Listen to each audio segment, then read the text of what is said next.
Hi, my name is Jose Escobar, and I'm the founder and CEO of the Connected Leaders Academy.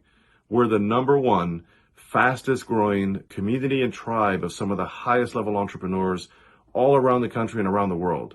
We're in 36 states across the US, in 11 international countries, and over 240 plus members growing every single day. And I'm honored, excited, and I'm glad to say that I'm proud to be the official sponsor of the Meticulous Moments podcast with Juanita Kapp. Thank you so much for the opportunity. I'm excited for this journey.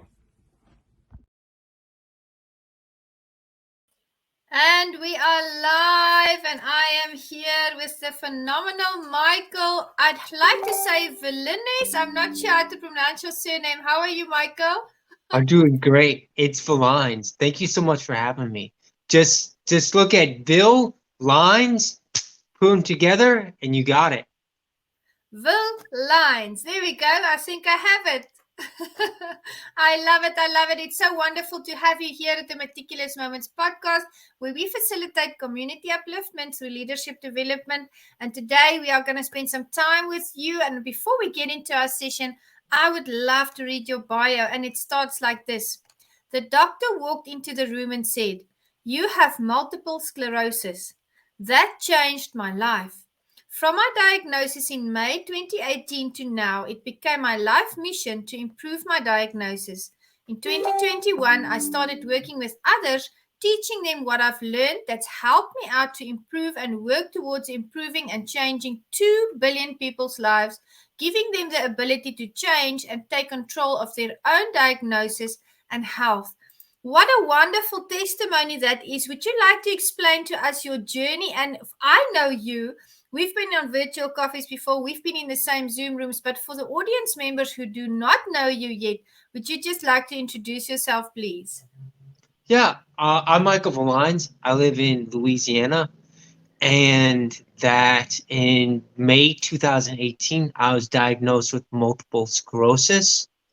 And then through a series of events that I started working with others and teaching them what I've learned that's helped me improve my situation. I went from needing a cane and pretty close to needing a wheelchair to going around to I walk around and I don't need a cane and I'm thriving with my condition. That is so inspirational. And the fact that you not only broke through those barriers that were placed upon you, but the fact that you've turned that into your life mission to help 2 billion people. Tell us, how you have connected with them, how you've reached out to them, and how they've accepted the help that you have been offering them.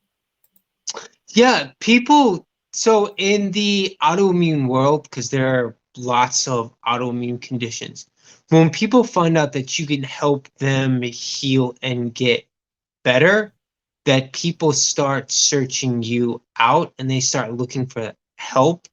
And whether it's because I've joined some groups, like I joined with the men with multiple sclerosis, and that group's changed with me being in there. When I first jumped in the group, it was pretty negative, and then just from being positive, because the guy who leads it, he would always go, he always gets through, runs through everybody and go, "Oh, like, hey Michael, how's it going?" They'll be like, "It's great, like, life's amazing, it's really, really great." And then ever since then, that group started to change. So, and then helping out other people just with answering advice, different things that they need to help them along with their journey, that I've been able to help improve people, whether it's from Facebook posts or meeting them in real life. Me and a friend were starting up a local support group, and that's going to start meeting on the third week of that's going to start meeting on the third Thursday of every single month. So that'll be good, and start getting a local community around me and support, and just keep on building it up, and to where the entire city's impacted. That's beautiful. And from there on, of course, you build on that. So it's wonderful to see that wherever you go, you spread that positivity. and that joy for life, and really just bringing home the message that it is a privilege to be alive, and it's a privilege to be able to have a good quality of life. And I can't remember how you and I met. I believe that we met on Facebook, and then you were on the AMA show at some point, and you are also part of the CLA now. Yeah, I'm part of the CLA, I'm a part of BLN, and I'm a part of Underdog Millie Club. Wonderful. That's fantastic. So are you going to be at the BLN live event when we go in March? I am. Oh, that's wonderful. That's going to be amazing. I realize, since we've met, the inspiration that you bring, and you really look at a holistic manner of health. Not only do you do soul care, that's the part where you are enlightening everybody and spreading that positivity and just sharing your personality with people. There's always also a physical aspect to it. And you and I had a very in-depth discussion about the foods that you enjoy, the foods that you stay away from. We talked nightshades, we talked potatoes, we talked all of those details. Would you like to share that with the audience for those who might not know what a deep shade is? Yeah, so I eat and I'm constantly adjusting and adding in. So when you listen to a lot of experts, at some point everybody disagrees. And I'll talk to my dad. My dad has chronic fatigue syndrome. And he's like, the more I know, the more I think I don't know. And then I told him, I was like, I think there's a lot of partial truths with what everybody's saying. So based Yes. upon, and based upon what your epigenetics are, because what might not be good for one person might be okay for you. And that based on all that, everybody's body's a little different. But Yeah. I think that there are a lot of strengths from the different people that you can put them together. Like you could do celery juice from the medical medium, and then you could do organ meats from Terry Walls and Terry Walls. So I just started making this big super punch of a diet and taking all these different strengths and then combining them into one. So that's how I eat. So first of all, when I first got diagnosed, I started on something called AIP, which is the autoimmune protocol. Basically, out of all the diets, that's kind of the gold standard of Yeah. all the diets, just because pretty much anything that can be inflammatory, it Oh, eliminates. So oh. everything from grains to nightshades to gluten, alcohol, seeds, nuts, and dairy, and a lot more. And so I started going on that. But when I first of all, early on in my diagnosis, I started to see a functional doctor, and we did a sort of a food test. And the foods that were good for me, because I'd eaten so much of them, Yeah. that I'd made myself sensitive to a lot of the foods. So even when something that can be really good for you, that it can turn out to be not so great, especially if you keep on hammering the head and overdoing it. So one of the one of the health coaches there basically said, you know what? I don't think those are bad for you, but I think your body's so tired of Yeah. eating those foods, because there was about 5 things, and I put on different spices and make it taste different. I was like, oh man, this is great. But I noticed that even when cutting, I was eating a lot of sweet potatoes. Sweet potatoes, avocado, and ground beef. That's basically what I lived off of for close to 3 months. A good combination. And and then of course there'd be a bunch of different vegetables and stuff thrown in there. Yeah. But because I'd eaten so much of them, that when I chop some of the sweet potatoes, like the orange ones, I'd Yes. noticed that my hand would get really, really itchy. And the coach was like, that's your body telling you I've had Enough. way I've had way too much of this. So, and then from that branched out to a lot of things, and then I've readjusted from then. So AIP was the big one, then the food test. That was another big lesson that I learned there. And then years later, the when I saw the functional doctor, the health coach was like, I think we can bring in more foods and have more variety than what you're eating right now. Because Yeah. they basically said it'd be nice if all of our patients had the discipline that you have with Yeah. doing all this stuff to help you improve. So took a break and then separated from them through a bunch of different things. And then I started and then I talked to a friend who deals with a contact that I know who deals with some supplements.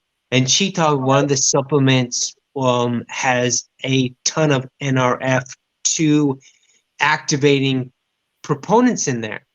Yeah. So I thought, so that kind of planted a thought in my head that I listened to Terry Walls talk, and she talked about how it'd be how when she for everybody who doesn't know on the show, Terry Walls went from an inverted wheelchair, which basically lays you down as much as possible, and it Yeah. drives you around. And then she now walks around and gives seminars, and she's running her clinic and helping out other people heal. So I heard her talk about NRF2 foods, and because she had the idea that what if I could use my food as my medicine? Beautiful. So Wow. that started off another idea. So I started looking for foods that are high in NRF2 proponents. So I started buying those veggies. And then I heard, I forget her name, but she talks about nutrient density. So I thought, well, what if we put those two together? What if I put those two together? I was like, what if I have a diet that's high in NRF2 activating foods, plus it's Yeah. very nutrient dense? That way I'm getting in a lot of Yeah. vitamins and different good stuff from food. And then if you read people like Mark Hyman or Anthony Williams who really believe that food is medicine, Hyman believes that a ton, Yeah. that if you can eat a certain way to where your food is helping your body out, then Mhm. that's extremely good. And Yeah. then I've been reading the Pagan Diet by Mark Hyman, and he talks about making your food like the rainbow, eat the rainbow. So I Oh. went, there's an interesting thought. So I start like. adding, start adding in color into all the Mm. different food that I start eating, and then just keep on pulling different things from Not the different people because they all have these strengths. At some point, they're going to disagree. It's not same. that they're necessarily Yeah. wrong. It's not that they're necessarily right. It's Yeah. just for what they're doing and what they believe that Yeah. that fits that category. And I'm going, what if I could take all these strengths, combine them into one, Yeah. Yeah. and help myself out as best as possible? So That's that's amazing. so Yeah. yeah, so I've taken my diet and I keep on modifying it as I learn more and more. And when I work with Good. clients, teach them what Yeah. I've learned and help them heal and get better. It's an amazing strategy to do that through diet. And it's also what I gather from what you've said and what came up in my mind is that there should always be a balance. I know we have favorites, but there should be a balance. Stay away from things that you are innately allergic to. And then I also wanted to ask you for the people in the audience that do not know what NRF2 high foods are. What are they, for instance? What are the veggies that you switched over to? So a lot, so things like, and the list is huge. So things like bok choy, collard greens, cabbage, Yeah.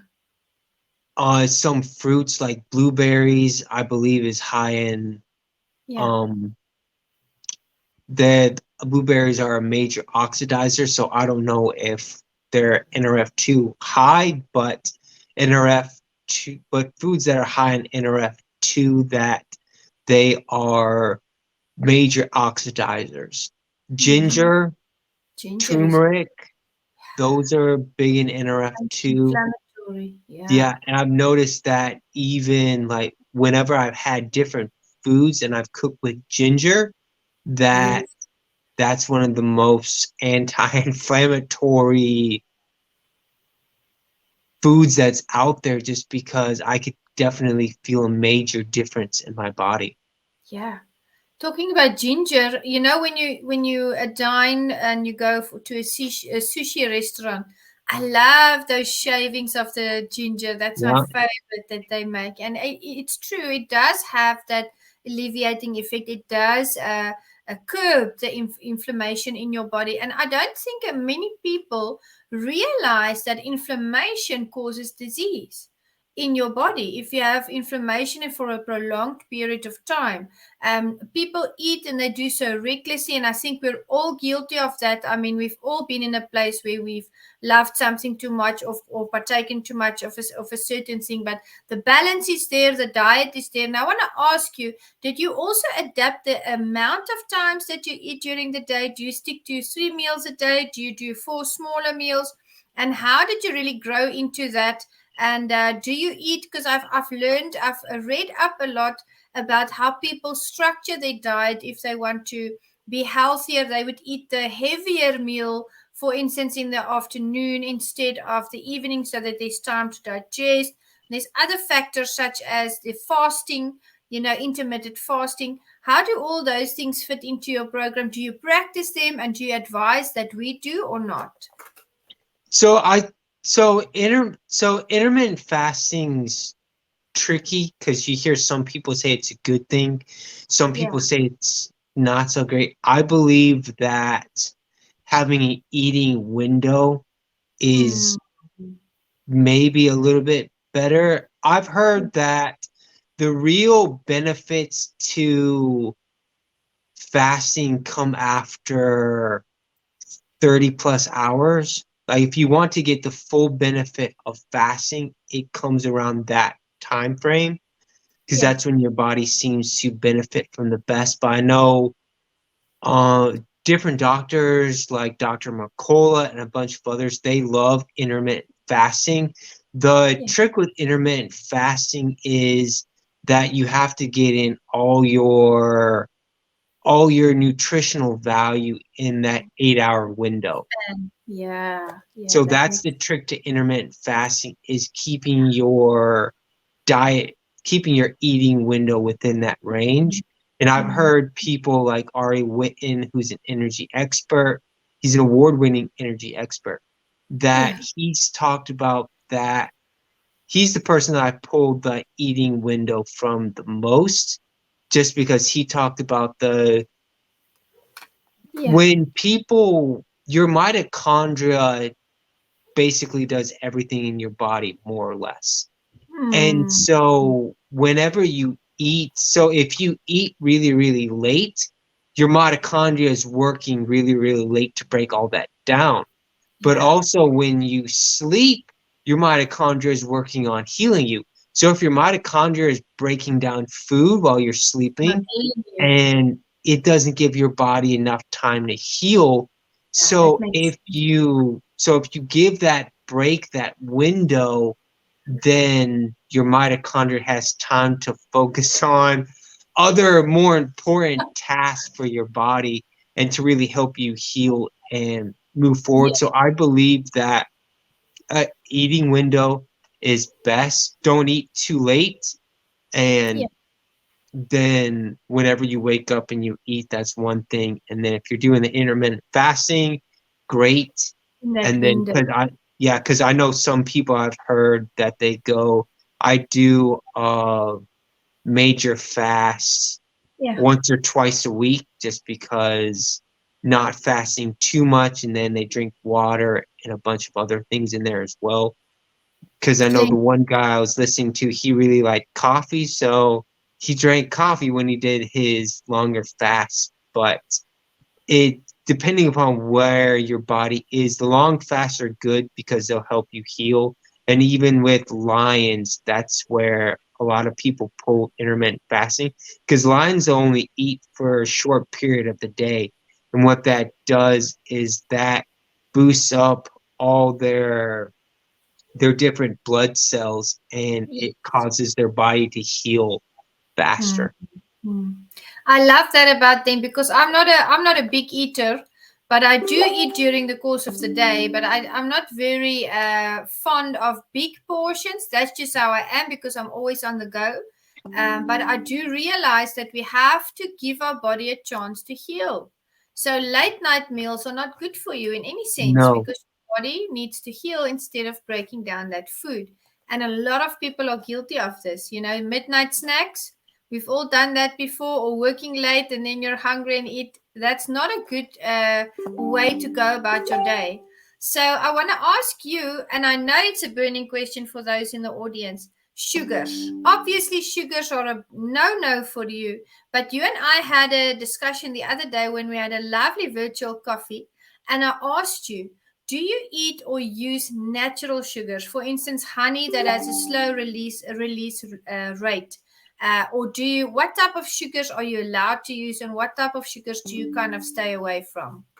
So the sugars that I stay away from are anything processed, like if something has cane sugar. So if I go into the store, I read a ton of labels. I don't know how many ingredients I've read ever since I've been diagnosed, because I bet the majority of people don't realize all the different ingredients that are put in different food. I was surprised at how much meat has sugar in it, that people just added in there. And I ended up seeing my mom, and she ended up talking about it doesn't have that much sugar in it. I was like, yeah, but sugar's inflammatory and it's not good for you. And I'll stay away from it. And then my dad was like, oh, well, we've got this other. Are you good with that, Mike? And I was like, yeah, I'll eat that instead. Take that one. So if there's any processed sugar, I'll stay away from it. Things like maple sugar or honey, I'll consume raw honey over regular because one's glucose and one's fructose because it's just how it's made. The raw sugar is best. No, the raw honey is best for you because it's slower. It's your body breaks it down slower and it's more time release, I believe, than the regular. But if, say, I read kombucha and one of the main ingredients on some of the kombuchas is sugar, Mm-hmm. but all the all the fermented cultures that are in kombucha, Yeah, all agree. those use sugar as their fuel source. So depending upon The what it is, science. Yeah. yeah, depending upon what it is, there's some things I will be okay with their sugar being in it because kombucha, that stuff will eat the sugar, and by the time that you drink it, there's very, very little sugar that's Yeah. in it. So I'll be okay with that. But I do buy sugar but I'll buy the kombucha with the lower amounts of sugar, not the bigger amounts of sugar, because I've Yeah. noticed that those will taste, that the sweetness, even with those, tastes different. So I Yeah. figure if something's really, really sweet, that maybe there's more sugar in there that hasn't been eaten or broken down By the as the company. others that Yeah. have the lower amounts of sugar. I love that. And that's important that we read labels. Just Yeah, because it it is. says it's healthy on the label doesn't mean that it's healthy. We need to learn what to look out for, and that's what Michael can assist us with. audience. He's very skilled in knowing the high risk foods, for causing inflammation. Now, burning question, because I've read studies that say coffee is good for you. And then the next week, there's a study that says coffee is bad for you. And then someone will advertise, eat bananas, they are anti-inflammatory. And then someone will post, don't eat bananas because they are too high in sugar. How do you place coffee? Is it good for you or not? Looking now from your perspective in the area that you work with people, and bananas as well, because athletes we eat a lot of bananas, but are they healthy or are they not? And we also drink a lot of coffee. So those two things I think most people would love to hear more about. Yeah, and one quick note on the sugar that I don't think a lot of people realize. They did a study, and I forget which drug. It might have been meth, it might have been cocaine, but it was one of those two. But they found sugar is like 8 times more addictive than those drugs. Glory. It's just legal, and it causes a ton of inflammation in your body. So there's two side notes for the listeners. So So we're coffee, not telling the audience to use cocaine instead of sugar. We're merely just mentioning it. No, I'm just right? kidding. Yeah, one's legal and one's illegal. So yeah, so it's viewed different. But Yeah. so when it comes to coffee is tricky because the majority of people will say coffee's great. It does all this. There seems to be some health benefits to coffee, but then there's some rare people who go, coffee's not good at all for you. And so as far as, so I've heard people go, oh man, coffee has caffeine in it. And you're saying coffee's not, like, I read this one article and said caffeine's not, like Ari Whitten talked about how caffeine first thing in the morning is one of the worst things that you can do for your brain. And so I told somebody that, because one thing that a lot of people do is that I've got tea and it doesn't have any caffeine in it, but a lot of people go, gotta get in that morning cup of Joe, and Well, then I'm they, guilty. yeah, and it's not that your morning cup of coffee is unhealthy for you. It's more about when you're consuming. Like if it's the first thing that you consume in the day, it's not good for your brain. And and also because the way that coffee is, a lot of people that they drink tons and tons and tons of coffee, your brain gets used to that, and then it goes, I need more, I need more, and I need more, and I need more. And that's not good. Like there's other things that you can do that give your body better energy than caffeine does. And one thing that people don't realize is that a lot of coffees out there, they're high in mycotoxins. So mycotoxins is mold that's growing on and in your coffee. Oh, goodness. So the majority of, so probably 95% of the coffees that are out there, there's some that advertise we measure for mold and we check our beans to make sure that the mold content isn't very high.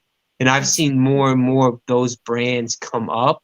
Like Purity coffees are really, really great coffee.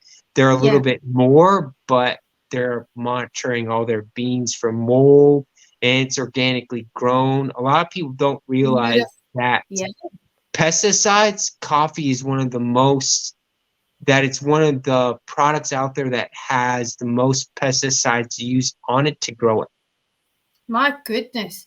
Because when I went to the States in December to Jan, I was in a restaurant and they asked me if I would like to have some coffee. And I said, yes, I would love to have some filter coffee. And they weren't sure what filtered coffee is. For us, it's ground coffee. But I never realized that even in these products that we buy, there is hidden mold and other pesticides and things, because these things aren't taught to the public. You go, you find your flavor, you love your brand, and you go with it. How do we know which brands to buy and not to buy? What does it say on the packaging? So a bunch of the brands, they'll advertise and they'll say, hey, we monitor our beans. So Oh, brands like Bulletproof, they talk about monitoring their beans. And yeah, then the best one out there, the one that I recommend to everybody, is Purity Coffee, because they're period. organic. They monitor for their beans, and they Mm. monitor. There's a bunch of other factors that are out there. I was listening to, I want to say Mark Hyman was talking to Yeah. the guy who runs Purity Coffee, maybe it's the founder, and the founder was saying all those companies have to do is pay $100 extra and they can monitor their beans. But because they're afraid of getting some beans that are going to be rejected, Yeah, they don't monitor it at all. And I could feel a definite difference between mm, regular coffee and organic coffee. I could yeah, feel a difference between regular coffee and Bulletproof, because yeah. Bulletproof sold in a ton of stores in Oh, the USA. So yeah, it's relatively easy to find Bulletproof. And yeah. then the one brand that I like the most is Purity, and they're definitely the most expensive out of them all. But for the quality that Yeah. you're paying for the quality, but they're also, unlike Bulletproof, they're organic. And if Yeah. Bulletproof is organic, they don't put it on any of their bags, but Purity does. And then Purity's also released a bunch of other coffees that I want to say they did one that's good for digestion. They released one Oh, that's good for liver support. And now I want to say yeah. there's one or two other bags that they release. So Okay. Purity's the best, and then there's some other ones on there that talk about it. But if a brand monitors for mold, they're going to be advertising it just because that's one thing that separates them from Great thing. everybody else. Yeah. And It's and healthy. it's healthy, and I could when I used to drink coffee, right now it gives me way too much inflammation that I'm healing my gut again, Yeah. that um so that I could feel a difference between all those coffees. Wow. Very interesting. I only use ground coffee. I don't like instant coffee at all because I know there's a whole bunch of other things in instant coffee as well. But I will be looking for those brands and I'll give you some feedback. Now, the sugar in bananas, are they good? Are they not good? Should we be using it? Should we do it in moderation? What is your advice from your viewpoint when you work with people that have a lot of inflammation? Athletes also get inflammation. It's a part of our natural processes. So what's your take on that? My take on bananas is bananas aren't good. Well, they're not bad. They're not good. It depends on, like, if you're eating a ton of bananas Yeah. and you're just bananaing out, that the Banana out, guys. yeah, banana out, that with, like everything, that you should do it in some type of moderation, because the Yeah. one tricky thing with fruit is if you eat too much of it, that you Mhm. can make yourself insulin resistant, and Oh, then that can cause diabetes and a yeah. whole slew of other problems. And then I know I've read bananas like the perfect fruit because it's got fiber and it's Yes. slow breaking down. But if you read people, but Mark Hyman talked about that bananas are high in sugar. So Yeah. it's more about when you're eating it in your day as far as your awake cycle goes. That bananas early on in the day, I know the medical medium in his brain saver smoothie, he puts two bananas and two frozen bananas in the Oh, smoothie. And wow. that has health benefits to it.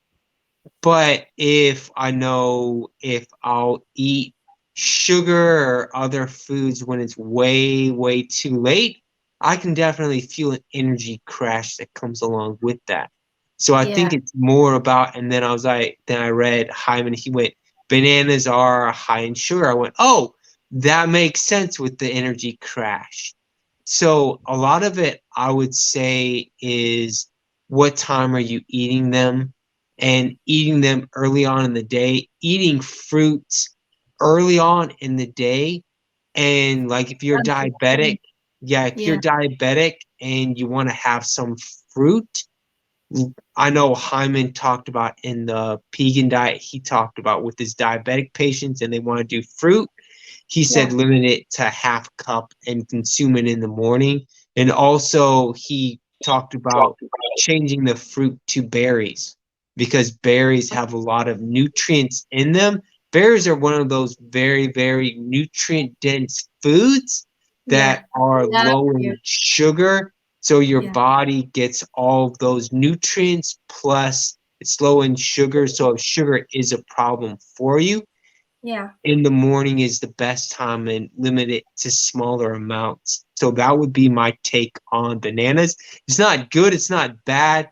It's more about when you're eating them because they do have a lot of benefits like potassium, and there's fiber, and and I forget, but all the different foods that are a different color, they all have nutrient that they all have health strengths that come with them.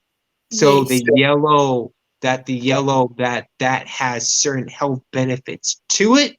I can't remember what those are right now, but you would get a bunch of those when you eat your banana. That's very, very good advice. And I was thinking of something, and this is going to be one of my final comments before I ask you to leave us with words of wisdom this evening. I think we should be back for another session because there's so much to discuss here. But what I wanted to say to the audience is remember, not everything that is healthy is good for you. I went on a whole juicing journey during my, when I started out with healthy eating, and I actually found that I'm allergic to celery. So I had to replace everything with that had celery in those smoothies with spinach or something like kiwi. But not everything that's healthy is often good for you. So pace your body, pace your mind, make sure you are comfortable, you are living the healthiest life that you can live, and reach out to Michael so that he can teach you about the foods that are good for you and those that are not and how to balance them.